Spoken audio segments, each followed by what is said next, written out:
Toss കിട്ടിയ India bowling തിരഞ്ഞെടുത്തു. ഇന്ത്യയുടെ നല്ലൊരു ബൗളിംഗ് പ്രകടനത്തിൽ സിംബാബ്വെയുടെ വിക്കറ്റ് ഓരോ ഇടവേളകളിലായി നഷ്ടപ്പെട്ടുകൊണ്ടിരുന്നു.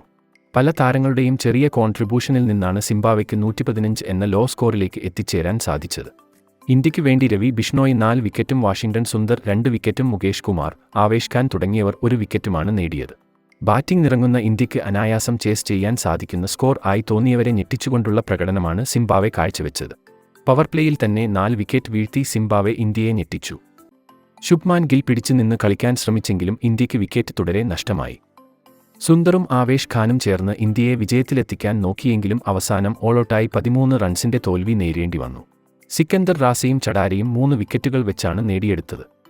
ചരിത്രത്തിൽ തന്നെ ഇന്ത്യക്കെതിരെ സിംബാബ്വെ ഡിഫെൻഡ് ചെയ്യുന്ന ഏറ്റവും ചെറിയ സ്കോർ കൂടിയായിരുന്നു ഇന്നലത്തെ മത്സരത്തിലേത്.